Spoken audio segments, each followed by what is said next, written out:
5 minus 1 gives us 4. And here inside this parenthesis we have 4 minus 1, which equals 3. So 4 times 3 equals 12.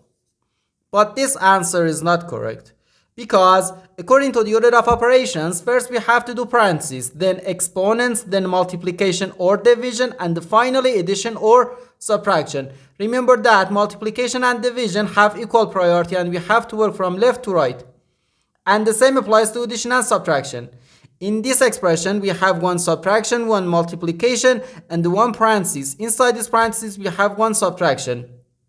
Here we have a multiplication, because in mathematics when a number is placed next to parentheses, it means multiplication, and we usually don't write the multiplication sign for brevity. Okay, so according to the PEMDAS, first we have to do this parentheses, then this multiplication, and finally this subtraction.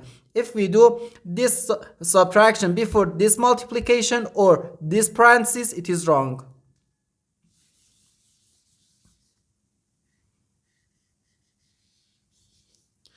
So first we have to do this parentheses. Inside this parentheses we have 4 minus 1, which equals 3. So 5 minus 1, then times 3. Now we have one subtraction and one multiplication. According to the PEMDAS, multiplication has higher priority than subtraction, because multiplication comes before subtraction. So here first we have to do this multiplication. 1 times 3 is just 3. So 5 minus 3, which equals 2. And this is our final answer to this problem.